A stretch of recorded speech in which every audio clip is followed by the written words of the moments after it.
नमस्कार। आज मैं फिर आपके सामने अपराध की एक और घटना लेकर आया हूं। आज के अपराध की घटना भी बहुत पुरानी है, कम से कम 35-40 साल पुरानी है। कल की तरह ही ये उतनी पुरानी तो नहीं कि 51 साल पुरानी हो, लेकिन फिर भी वर्ष 1986 की ये अपराध की घटना है। हुआ कुछ यूं कि मद्रास, तत्कालीन मद्रास जिसे अब चेन्नई कहते हैं, तमिलनाडु राज्य की राजधानी, वहां पर 15 अक्टूबर 1986 को 15 अक्टूबर 1986 को शाम कोई 3:30 बजे, 3-3:30 बजे एक ब्रोकर जिनका नाम प्रसाद था, वो अन्ना नगर वेस्ट के 18 एवेन्यू रोड के एक लग्जरी बंगले पर पहुंचे। उनको 15 अक्टूबर 1986 का ही लंच के बाद का 3:30 बजे का समय दिया गया था कि आप आ जाइएगा। उस लग्जरी बंगले में साउथ की एक मशहूर अभिनेत्री अपनी मां के साथ रहती थी, लेकिन वो मकान उन्होंने, वो लग्जरी बंगला उन्होंने किराए पर ले रखा था। और इस बीच में उसी बंगले को खरीदने की उनकी इच्छा हुई और मकान मालिक से, और जिस ब्रोकर ने किराए पर दिलाया था वो प्रसाद ही थे, उनको बुलाकर कहा कि आप मालिक से पूछिए कि अगर वो बेचना चाहते हैं तो कितने पैसे में या कितने रुपए में ये बंगला हमको देंगे। प्रसाद ने बात की बंगलों के मालिक से, वो तैयार हो गए। कुछ ज़्यादा पैसा उन्होंने बताया और पैसे जो डिमांड किए गए थे वो पद्मिनी और उनकी माँ को बता दिए गए। तो उन्होंने कहा ठीक है, आप 15 अक्टूबर को करीब 3:30 बजे के आसपास आइए, मुझसे पैसा ले जाइए और ख़रीद फरोख्त के कागज़ों पे दस्तखत करा लीजिए। रजिस्ट्री ऑफिस में जिस दिन चलना हो उस दिन हमें बता दीजिए, मालिक को बुला लीजिए, हम ये बंगला खरीद लेंगे। बहरहाल ब्रोकर प्रसाद अपने दिए गए समय पर पहुंच गए। वहां दरवाजे पर उन्होंने कॉल बेल दबाई, आवाज लगाई, लेकिन भीतर से किसी ने दरवाजा खोला नहीं। थोड़ी देर बाद उनको लगा कि हो सकता है कहीं चले गए हों, और वो वहां से उलट के यानी पलट के वो वापस जाने लगे। तभी उनको ऐसा महसूस हुआ कि घर के भीतर से कुछ दुर्गंध आ रही है। उन्होंने खिड़की दरवाजों के झरोखों से उस दुर्गंध को सूंघने की कोशिश की तो ये तय पाया कि भीतर से बहुत तेज बदबू आ रही है। वो घर के चारों तरफ, चूंकि उनका ही दिलाया हुआ घर था तो उन्हें पीछे के दरवाजे का अंदाजा था, वो पीछे के दरवाजे पर पहुंच गए और देखा कि पीछे का दरवाजा खुला हुआ है। वो भीतर घुस गए और वहां अजीब किस्म की उन्हें गंध दिखाई देने लगी, मतलब गंध महसूस होने लगी। वहां से घूमते टहलते जहां से ज्यादा दुर्गंध आ रही थी वो ग्राउंड फ्लोर के कमरे में जब पहुंचे तो वो दुर्गंध और तेज हो गई। और बाथरूम का दरवाजा जब खोला तो उसमें 2 सड़ी गली लाशें, जिनमें से एक उस मशहूर अदाकारा की और एक उसकी मां की, जिनसे प्रसाद बहुत बार इसी मकान के पहले किराएदारी और बाद में इसको खरीदने के सिलसिले में कई बार मिल चुके थे। बदहवास प्रसाद सीधे भाग के पुलिस स्टेशन गए और पुलिस स्टेशन से वो उनके साथ, जैसे ही लोगों ने सुना कि ये मशहूर एक्ट्रेस रानी पद्मिनी का घर है और शायद उन्हीं की हत्या हुई है या उनकी डेथ हुई है, सारी पुलिस फोर्स थाने से भागते हुए उस मकान पर पहुंची और धीरे धीरे करके वो ग्राउंड फ्लोर के उस बाथरूम में पहुंची जहां पर दोनों की लाशें एक के ऊपर एक सड़ी गली अवस्था में पड़ी हुई थी। रानी पद्मिनी की उम्र 24 साल और उनकी मां इंद्र कुमारी की उम्र 44 साल थी। बाथरूम का फर्श खून से लाल हो चुका था और इतनी दुर्दशा हो चुकी थी लाश की कि उनको वहां से पोस्टमार्टम के लिए डिस्ट्रिक्ट हॉस्पिटल तक ले जाना संभव नहीं लग रहा था। लिहाजा पुलिस अधिकारियों ने डिसाइड किया कि पोस्टमार्टम करने वाली पूरी टीम को यहीं बुलाकर मौके पर पोस्टमार्टम करा दिया जाए। और हुआ भी यही। पोस्टमार्टम करने वाले डॉक्टर्स ये सब लोग मौके पर पहुंचे और दोनों ही शवों का वहां पोस्टमार्टम हुआ और फिर इस मर्डर की पड़ताल शुरू हुई। सबसे पहले लोगों ने ये बताया वहां पे कि साहब इनका एक ड्राइवर है जो इनकी गाड़ी चलाता है। गाड़ी पे निगाह इसलिए चली गई कि वो निशान गाड़ी थी जो उस समय मद्रास की सड़कों में इक्का दुक्का ही दिखाई देती थी। इसलिए निशान गाड़ी पर सबको ये पता था कि पद्मिनी के पास एक निशान गाड़ी है जो इसका एक ड्राइवर चलाता है। आसपास के लोगों ने कहा कि साहब अगर वो ड्राइवर मिल जाए, चूंकि ये लोग सवेरे अपना फिल्मों के सिलसिले में चले जाते हैं, ड्राइवर ही ले जाता है, माँ भी साथ में जाती हैं, तो वही कुछ बात इसके बारे में बता सकता है। पुलिस ने बहुत अगल बगल तलाशा और जिन जिन जगहों पर ये शूटिंग के लिए जो लोकेशंस पे शूटिंग के लिए जाती थी वहाँ की तमाम जो कार पार्किंग थी उसमें भी तलाशा, लेकिन वो निशान गाड़ी उन्हें नहीं मिली। फिर पुलिस ने जानकारी करनी शुरू की कि आखिर इनका क्या बैकग्राउंड है, क्योंकि पुलिस तो वही ढूंढती है कि पुरानी कोई रंजिश है, जहाँ के रहने वाली हैं वहाँ से कोई रंजिश है या कोई प्रोफेशनल राइवलरी है, पुलिस ये ढूंढा करती है। बहरहाल पुलिस ने जो उनके बारे में जानकारी की, रानी पद्मिनी के बारे में, तो ये पता लगा कि 1962 में मद्रास के अन्ना नगर में ही उनका जन्म हुआ था। वैसे तो फिल्मी इतिहास में कहीं उनकी जन्म की तारीख नहीं मिलती है, लेकिन 1962 में ही हुआ था। रानी पद्मिनी माँ इंद्र कुमारी और पिता चौधरी, उनके फादर का नाम चौधरी था, उनकी इकलौती संतान थी। पढ़े लिखे परिवार से ताल्लुक़ रखती थी और रानी पद्मिनी की माँ इंद्र कुमारी एक ज़माने में खुद को सिनेमा में इस्टेब्लिश करने की उन्होंने बहुत कोशिश की, लेकिन ऐसा नहीं हो पाया। उनका जिन लोगों ने उनसे बातचीत की थी उन्होंने ये बताया कि सामाजिक बंधनों के कारण वो फिल्मों में नहीं आ पाई। बहुत ही कम उम्र में घर वालों ने उनकी शादी करवा दी। उसके बाद वो गृहस्थी में उलझ कर रह गईं, अपने फिल्मों में कैरियर बनाने के सपने को त्याग दिया। जब उनके घर में बेटी का जन्म हुआ तो शुरुआत से ही उनकी ये चाहत थी कि जो मैं नहीं कर पाई, अपने बेटी के माध्यम से अपने जीवन का अधूरा सपना पूरा करेंगे। बचपन से ही उसको हीरोइन बनाने का ख्वाब देखने लगी। पद्मिनी जब बहुत छोटी थी तभी उनके पिता गुजर गए। कुछ जमीन और गहनों की बदौलत वो माँ के साथ गुजारा करने लगी। रानी पद्मिनी ये चाहती थी कि मेरी बेटी हिंदी फिल्मों का हिस्सा बने और हिंदी सिनेमा में अपनी पहचान बनाए, जिसके लिए उन्होंने मद्रास यानी चेन्नई में अपना सब कुछ बेचकर, उनके पास जो मकान था, जो थोड़ी बहुत और इधर उधर प्रॉपर्टी थी, वो सब बेच दिया और फिर वो मुंबई चली गई। वहाँ पर अपनी बेटी को फिल्मी दुनिया में इस्टेब्लिश करने के लिए वहाँ रह के वो अपने साथ अपनी 16 साल की बेटी को लेकर स्टूडियो चक्कर लगाती रहीं। बहुत लोगों से मुलाकात की, काम मांगा उनसे, लेकिन कई महीनों बाद भी उन्हें कोई काम नहीं मिल पाया। निराश होकर इंद्र कुमारी अपनी बेटी पद्मिनी को लेकर मद्रास वापस लौट आई और यहाँ उन्होंने अन्ना नगर के 18 एवेन्यू इलाके में, जहाँ ये लाश मिली थी, वहाँ पर एक लग्जरी बंगले को किराए पर ले लिया। बेटी को हीरोइन बनाने के लिए इंद्र कुमारी ने अपना सब कुछ दांव पर लगा दिया।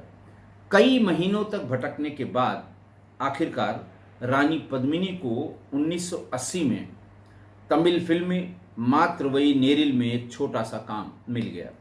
इसके बाद कुछ और कोऑर्डिनेटर्स की मदद से उन्हें कन्नड़, तमिल और मलयाली फिल्मों में छोटा छोटा काम मिलने लगा।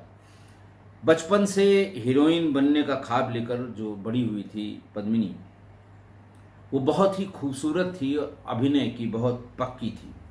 छोटे मोटे रोल जरूर मिले उसने, लेकिन उस रोल में भी उसने लोगों का ध्यान आकर्षित किया और इसी वजह से उसे 1981 में मलयाली फिल्म कथायारी याथे में सुकुमारन, श्रीविद्या जैसे दिग्गज कलाकारों के साथ लीड रोल मिल गया। 1981 में फिल्म थी कथायारी याथे।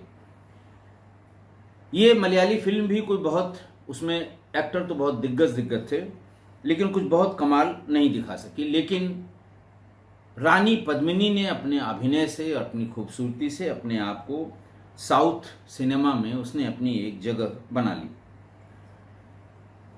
1981 में वो महज 19 साल की थी और इस फिल्म जो बहुत कुछ नहीं कर पाई, उसके बाद उसे लगातार कई फिल्में मिलने लगीं छोटे मोटे रोल के लिए। 19 साल की पद्मिनी को उस समय मलयाली स्टार, जो बहुत बड़े मलयाली स्टार थे, मोहनलाल, उनके साथ थेनम वैम्बम इस फिल्म में लीड रोल निभाने का मौका मिल गया। मोहनलाल बहुत उस जमाने के साउथ के बहुत ही, मलयाली के बहुत ही मशहूर एक्टर थे।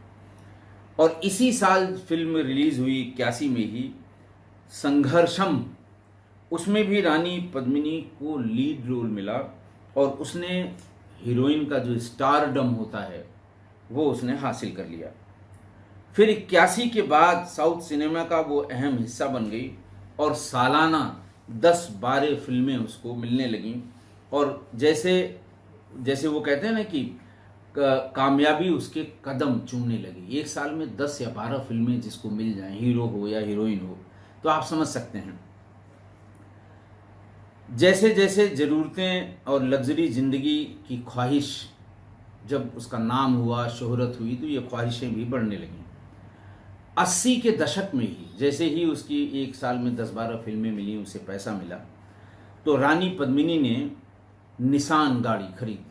उस ज़माने में वो 7 लाख रुपए की हुआ करती थी, 80 में खरीदी और मद्रास शहर में इक्का दुक्का ही ये निशान गाड़ी दिखाई पड़ती थी। फिर उसके बाद उसको ये लगा कि घर में नौकर नहीं है, सब काम माँ करती है, और जब तक घर में 3-4 नौकर न हो, वो बड़े आदमी का स्टेटस हासिल नहीं होता है।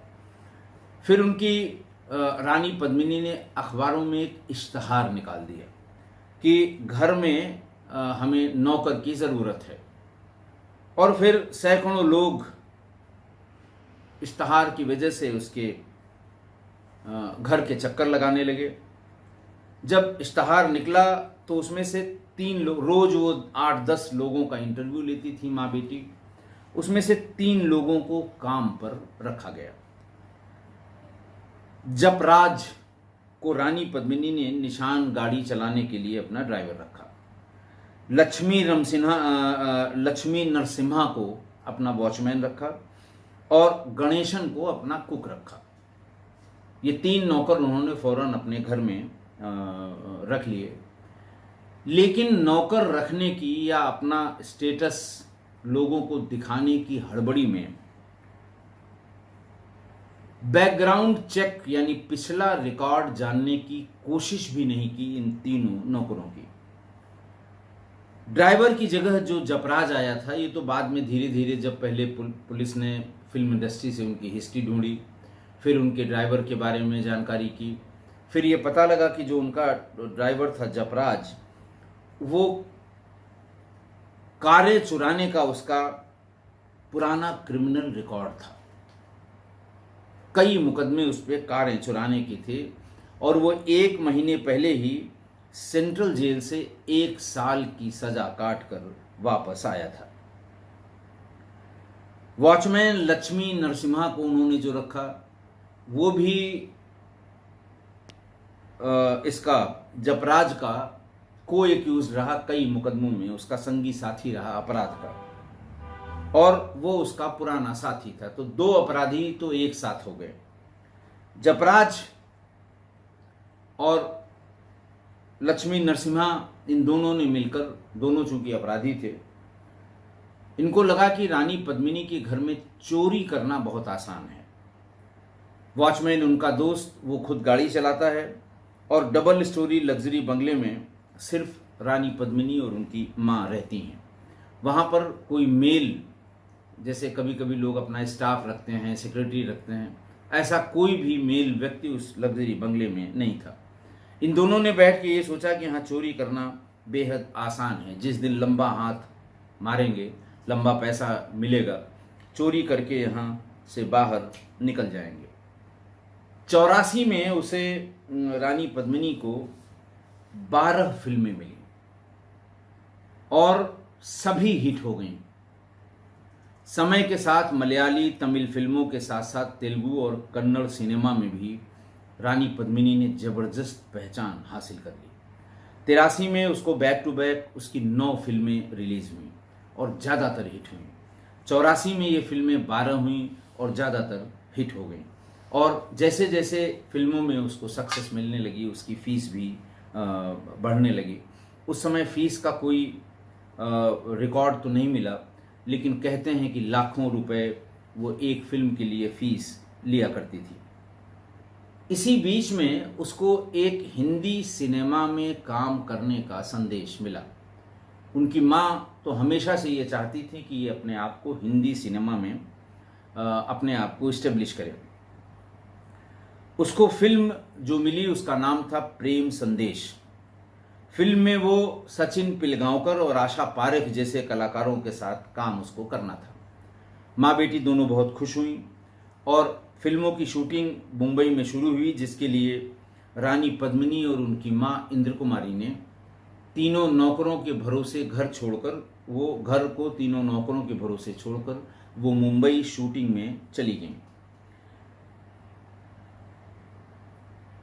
इस बीच मकान मालिक की भी एक ख्वाहिश थी कि इतनी मशहूर अभिनेत्री हमारे यहाँ रहती, पैसा भी इसके पास बहुत हो गया है, ये नेचुरली कहीं न कहीं दूसरी जगह मकान खरीद लेगी। तो प्रसाद को बुला के उन्होंने भी कहा कि इनसे बात करो, अगर ये कहीं और बंगला खरीदना चाहती हैं और इसी में रह रही हैं तो वो हमारा ही बंगला खरीद लें। पहले ये पूछ लो उनसे कि वो क्या इसको खरीदना चाहेंगी। यही प्रसाद ने उनसे बताया। उन्होंने कहा हाँ बिल्कुल खरीदना चाहेंगे। फिर लेन देन की बात तय हुई। एक दिन रानी पद्मिनी की मां और ड्राइवर जपराज में जोरदार बहस हुई, किसी चीज को लेकर कहा सुनी हुई, और इसी दरमियान इंद्र कुमारी ने उसे थप्पड़ मार दिया और काम से बाहर निकालने की धमकी दी। जपराज ने अपनी बात रानी पद्मिनी से कही कि इस तरह से माँ जो है वो एक गलत बात पे मुझे डांट रही थी और उन्होंने मुझे थप्पड़ भी मारा है। लेकिन फिर वो दोनों, जो वॉचमैन था और इन दोनों ने मिलकर इस थप्पड़ का, इस बेइज्जती का बदला लेने के लिए साजिश रचनी शुरू कर दी। फाइनल डील के लिए एक दिन रानी पद्मिनी ने प्रसाद को घर बुलाया। उस मीटिंग के दरमियान उनका नौकर और उनका ड्राइवर जपराज भी था। मीटिंग में रानी पद्मिनी ने कहा कि जो 15 लाख रुपए इस मकान का वो मांग रहे हैं वो नगद में देंगी, वो बैंक से ट्रांसफ़र नहीं करेंगी, वो पैसा वो नगद देंगी। और उन्होंने कहा कि वो आप 15 तारीख को 3:30 बजे आइए, हमसे नगद पैसा लीजिए, पेपर ले आइए और अपने पेपर भी साइन करा के ले आइए इसके मालिक से। ये सुनते ही जपराज भांप गया कि 15 लाख रुपए घर पर आ गए हैं। तभी ये 2 दिन बाद 3 दिन बाद बुला रही है कि आके और पैसा ले जाइए। उसे अपनी बेइज्जती का बदला भी लेना था और 15 लाख रुपए के साथ साथ बहुत ढेर सारे गहने भी घर पर थे। फिर जब पुलिस ने ढूंढना शुरू किया, ये गाड़ी एक जगह पार्क की हुई जंगल में मिल गई निशान। फिर धीरे धीरे पता करते करते सबसे पहले जपराज अरेस्ट हुआ। जपराज को पुलिस ने पकड़ लिया। जपराज के बाद फिर वो दोनों भी पकड़े गए। जब लक्ष्मी नरसिम्हा और गणेशन। जपराज की उम्र 30 साल थी, नरसिम्हन की 33 साल और गणेशन की 30 साल। तब पूरी बात सामने आई कि हुआ कैसे था। यही उन लोगों ने बताया कि जब हम लोगों को पता लगा कि 15 लाख रुपए, सन 80 85 के 15 लाख रुपए आप समझ सकते हैं कितने होंगे। जैसे ही ये पता लगा, इन लोगों ने कहा कि हमको अपनी बेइज्जती का बदला भी लेना है, 15 लाख रुपए भी मिल जाएंगे, गहने मिल जाएंगे और हम लोग बांट लेंगे। मान लिया पुलिस ने पकड़ भी लिया तो पैसे खर्च करके हम मुकदमा भी लड़ लेंगे और हमारा कुछ नहीं बिगड़ेगा। सब 4-4 5-5 बार जेल जा चुके थे, मोटर चोरी में और बाकी चीज़ों में। तो उन्होंने बताया कि रानी पद्मिनी अक्सर रात में खाना खाने से पहले माँ बेटी दोनों बैठकर शराब पीती थी। 15 अक्टूबर से पहले, ये शायद 12 या 13 अक्टूबर की बात रही होगी। 15 अक्टूबर को तो ब्रोकर ने वो लाश देखी थी। 12 अक्टूबर 86 को वो अपनी माँ के साथ शराब पीने के लिए बैठी थी। दोनों जब थोड़ा थोड़ा नशे में हो गई तो रानी पद्मिनी कुछ सामान लेने किचन की ओर चली गई। पद्मिनी के कमरे से निकलते ही ड्राइवर जपराज, कुक गणेशन और वॉचमैन लक्ष्मी नरसिम्हा तीनों एक साथ कमरे में दाखिल हो गए, जहां पर इंद्र कुमारी बैठकर शराब पी रही थी। वो सामान लेने के लिए पद्मिनी निकली और ये तीनों कमरे में दाखिल हो गए।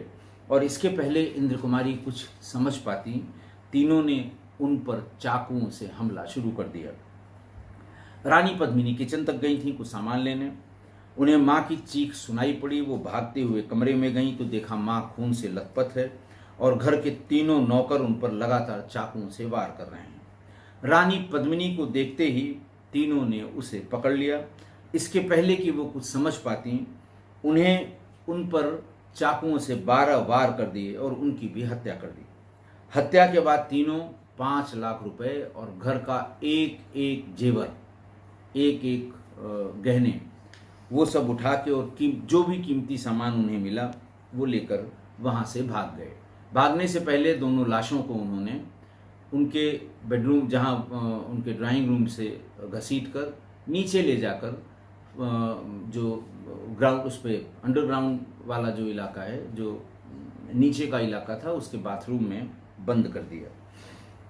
अगले दिन मारने के बाद भी जपराज एक महिला के साथ घर लौटा। घर में वो करीब 6 घंटे रहा और फिर चला गया।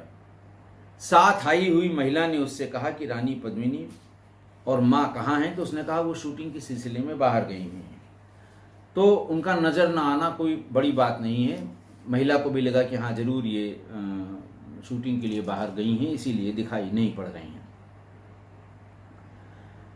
ब्रोकर वाली बात मैंने बताई कि जब वो तय हो गया था कि 15 तारीख को 3:30 पर आप आ जाइएगा, मैं पैसा रखी हूँ, पैसा ले लीजिएगा और कागज़ पे सिग्नेचर कर देंगे हम अपने मालिक से भी, और फिर रजिस्ट्री ऑफिस में चल के इसकी रजिस्टर डीड बनवा लेंगे। वहाँ पहुँचे और फिर दुर्गंध हुई, फिर पीछे के रास्ते से पहुँचे, फिर नीचे के बाथरूम में पहुँचे। पूरे घर का सामान बिखरा पड़ा हुआ था। बात वो समझ गए, पुलिस आई और पुलिस जो है खून के निशान से बाथरूम की तरफ बढ़ी थी। बाथरूम में उसने 2 लाशें देखी और फिर उसके बाद बाथरूम में ही पोस्टमार्टम कराया गया, क्योंकि वो लाशें ले जाने काबिल नहीं थीं। अब आप देखिए इसका हश्र की लाशों को पोस्टमार्टम के बाद एम्बुलेंस उस जमाने में ले जाने के लिए नहीं थी कि इनको ले जाके मॉर्चरी में रखा जा सके पोस्टमार्टम के बाद। तो उसको पॉलीथीन की पन्नी में लपेटकर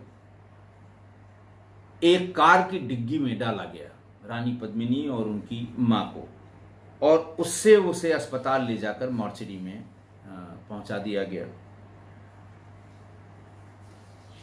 तब तक चूंकि ये उसी दिन की बात थी जिस दिन ये पता लगा था, और बॉडी वहीं पोस्टमार्टम करा के अगले दिन अखबारों में छपा जब, तो पूरी इंडस्ट्री बिल्कुल जैसे कहते हैं अंदर से हिल गई, झकझोर दिया पूरी इंडस्ट्री को, पूरे शहर को अंदर से झकझोर दिया। पोस्टमार्टम रिपोर्ट आने के बाद भी 12 चाकू इनको और 18 चाकू इनकी मां को लगे थे, और नेचुरली एंटीमॉर्टम इंजरीज से ही डेथ का रीज़न लिखा होगा। दोनों लाशें अस्पताल में मॉर्चरी में रखी हुई हैं। ये बात हर दिन अखबार में छपती रही। 10 दिनों तक परिवार या फिल्म इंडस्ट्री का कोई शख्स शव लेने नहीं आया। इतनी मशहूर अभिनेत्री जिसकी साल दर साल बैक टू बैक 8-8, 10-10 फिल्में हिट हो रही हों, लेकिन शव लेने 10 दिनों तक कोई नहीं आया।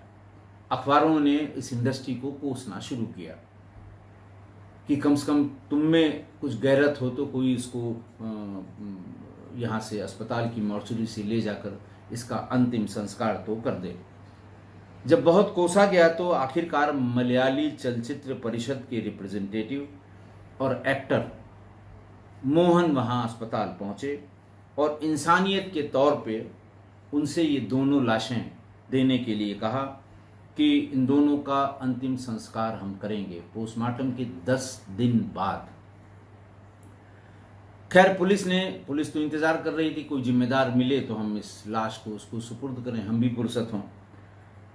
फिर मोहन ने फिल्म परिषद में दोनों लाशों का अंतिम संस्कार भी करवा दिया।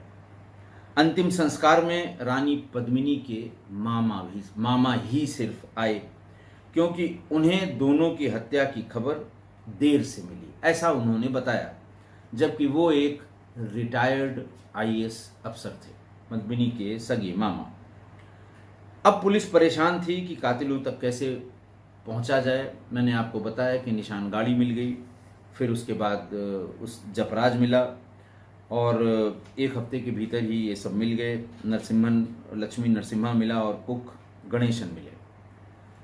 तीनों को जेल भेजा गया। इस high profile double murder case की संजीदगी को देखते हुए चेंगलपट्टू के डिस्ट्रिक्ट जज ने तीनों हत्यारों को कत्ल करने पर फांसी की सजा सुना दी। तीनों, इन्होंने कहा था कि इतना पैसा मिल जाएगा कि हम अच्छा वकील कर लेंगे, लड़ लेंगे, और वही किया इन्होंने। हाई कोर्ट में इन तीनों की मौत की सजा को आजीवन कारावास में बदल दिया गया। इस मामले की आखिरी सुनवाई 2017 में की गई थी। वॉचमैन लक्ष्मी नरसिम्हा को कोर्ट ने बरी कर दिया। अब आप सोचिए, हाई कोर्ट ने उनको बरी कर दिया। वहीं हत्या के मुख्य आरोपी जपराज की सजा काटते समय जेल में मौत हो गई। मीडिया रिपोर्ट्स के हिसाब से तीसरा आरोपी नरसिम्हन ये सालों पहले जेल से फरार हो चुका था, जो आज तक नहीं मिला है। यानी इतने सालों में, यानी आप ये समझें साल कितने हो गए अगर आप जोड़ेंगे, 30 साल बाद भी रानी पद्मिनी और उसकी मां को इंसाफ नहीं मिल सका। इस बीच में उनकी जो हिंदी सिनेमा की फिल्म थी वो कंप्लीट हो गई, और मरने से कुछ ही दिन बाद, मतलब उस समय ऑलमोस्ट कंप्लीट हो गई थी, उसकी एडिटिंग हुई। प्रेम संदेश नाम था। सचिन पिलगांवकर और आशा पारिक उसमें थे। लेकिन मौत के 2 साल बाद 1988 में इस फिल्म को रिलीज़ किया गया। अगर कहीं आपको मौका मिले तो आप देखेंगे, तब आपको पद्मिनी की अदाकारी का अंदाज़ा लगेगा कि क्यों इतनी सक्सेसफुल हीरोइन थी साउथ इंडियन सिनेमा की। आज की घटना देखिए, पैसा और शोहरत, मैंने कल की वारदात में भी ये बताया था कि पैसा और शोहरत आपको आगे बढ़ाता है, समाज में इज्जत आपकी बढ़ती है, दुनिया की नज़र आप पे पड़ने लगती है कि बहुत इसकी शोहरत बहुत अच्छी हो गई, पैसा बहुत आ गया है। लेकिन यही पैसा आँखों में पर्दा डाल देता है, बुद्धि को कुंद कर देता है और सोचने समझने की शक्ति खत्म कर देता है। पद्मिनी को जैसे ही पैसा मिलना शुरू हुआ, वैसे ही उस जमाने की सबसे महंगी गाड़ी निशान खरीदने की इच्छा जाहिर की कि निशान पे चलूंगी। ये गाड़ी बहुत कम है इस समय मद्रास में। तो जो नहीं जानते थे वो भी जान गए कि रानी पद्मिनी के पास निशान गाड़ी है। जितने फिल्मों के सेट पे काम करने जाती थी, लोग उसको निशान से उतरते हुए देखना चाहते थे। ऐसी उसकी दौलत की चमक आगे पीछे हो रही थी। पहला तो महंगी गाड़ी जब खरीदी तभी लोगों की नज़र उस पर पड़नी शुरू हुई। दूसरा, इतना पैसा और शोहरत होने के बाद भी घर में अगर नौकर नहीं है तो कोई मानने को तैयार नहीं होगा कि ये पैसे वाले हो गए हैं। लिहाजा नौकरों के लिए, ताकि दुनिया जाने, अखबार में इश्तहार निकाला गया कि हमें नौकरों की आवश्यकता है, ताकि बाकी लोग भी पढ़ें। फिर नौकर भी आ गए। अखबार जैसे ही उसमें छपा, लोग चक्कर लगाने लगे, सैकड़ों लोग आए। लेकिन नौकर रखने की जिद में और देखने में स्मार्ट हो, सुंदर हो, चटक हो, लगे कि हाँ वो नौकर जो है बड़ा एक्टिव है, तमाम चीज़ें उनके दिमाग में घूम रही थी। इसी हिसाब से इन तीनों का चयन किया। लेकिन इस हड़बड़ी में वो बैकग्राउंड चेक कराना भूल गए, या उसकी ज़रूरत उन्हें महसूस नहीं हुई कि कोई क्या कर लेगा, हम बहुत पैसे वाले और बड़े इज्जत वाले, शोहरत वाले लोग हैं। ऐसा नहीं कि उस समय बैकग्राउंड चेक नहीं हुआ करते थे। ये वही समय है जब मेरी नौकरी लग गई थी, तो उसके बाद किसी भी सरकारी नौकरी में जिस किसी का भी सिलेक्शन होता था, उसके लिए लोकल पुलिस उसका बैकग्राउंड चेक करती थी कि कहीं रिकॉर्ड्स में इनके विरुद्ध कोई अपराध तो नहीं दर्ज है, या इनकी आम शोहरत कैसी है। इस तरह के कॉलम होते हैं वो। तो उस ज़माने में भी सरकारी या प्राइवेट नौकरी के में सेलेक्ट होने वाले लोगों के बैकग्राउंड चेक हुआ करते थे। और इतनी बड़ी एक्ट्रेस थी कि अगर उसने, और उसकी फ़ीस बहुत नॉमिनल होती है उस ज़माने में, 10 रुपये का वो आप बैंक का चालान, ट्रेजरी का चालान, 10 रुपये ट्रेजरी में जमा करके चालान बनाइए, एक एप्लीकेशन के साथ उसको भेज दीजिए डिस्ट्रिक्ट मजिस्ट्रेट के यहाँ, आपका बैकग्राउंड चेक होकर आ जाएगा और फिर आप उसको हासिल कर सकते हैं। तो बहुत मामूली फ़ीस हुआ करती थी उस समय। अब का तो मुझे पता नहीं, शायद बढ़ गई है बहुत। लेकिन अगर वो उसके पैसे वाली एक्ट्रेस थी, नाम वाली एक्ट्रेस थी, अगर उसने किसी से कहा भी होता कि हमने नौकर रखे हैं, इनका बैकग्राउंड चेक करा दीजिए, तो पता लग जाता कि ये तीनों शातिर अपराधी रहे हैं। लेकिन पैसे ने दिमाग कुंद कर दिया था, इसलिए दिमाग चला नहीं।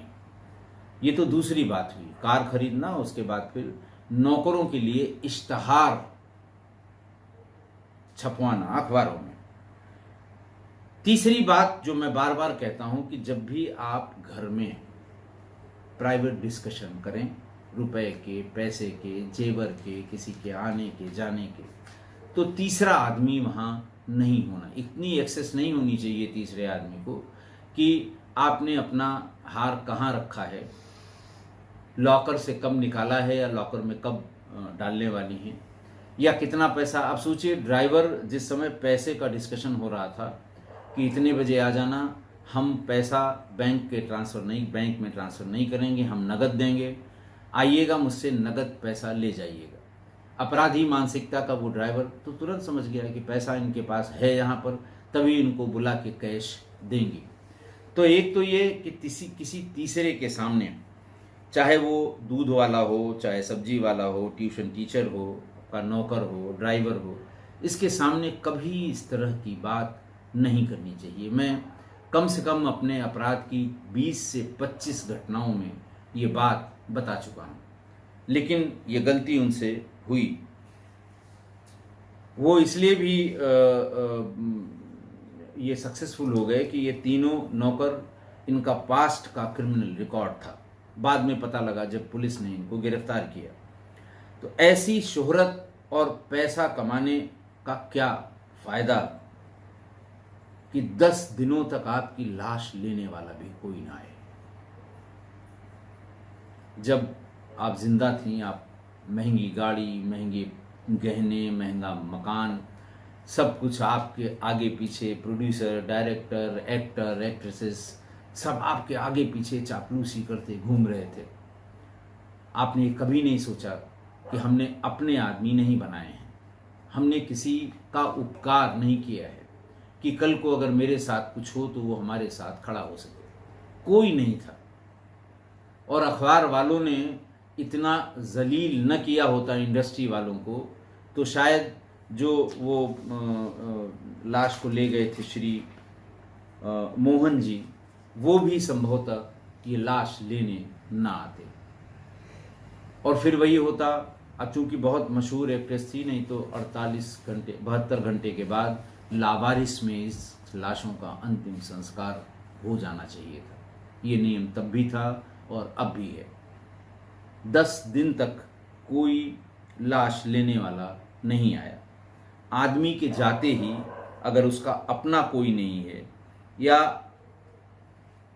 आपने अपने इर्द गिर्द किसी को अपना शुभचिंतक नहीं बनाया है तो कोई नहीं पूछेगा। बहुत बड़े बड़े लोगों की आप नेट पे चले जाइए, बहुत बड़े बड़े रईस लोगों के साथ यही हुआ है। घर में मृत्यु हो गई, 15-20 दिन बाद पता लगा, कंकाल ही सिर्फ मिला, लेने वाले उनके बच्चे भी विदेश से नहीं आए, घर परिवार तो छोड़ ही दीजिए। तो ऐसा ही अंत बहुत लोगों का हुआ है और अंत के बाद भी यही होता है और दुनिया की सच्चाई भी यही है। आशा है आप मेरी इस बात से सहमत होंगे। आज के लिए इतना ही। बहुत बहुत धन्यवाद।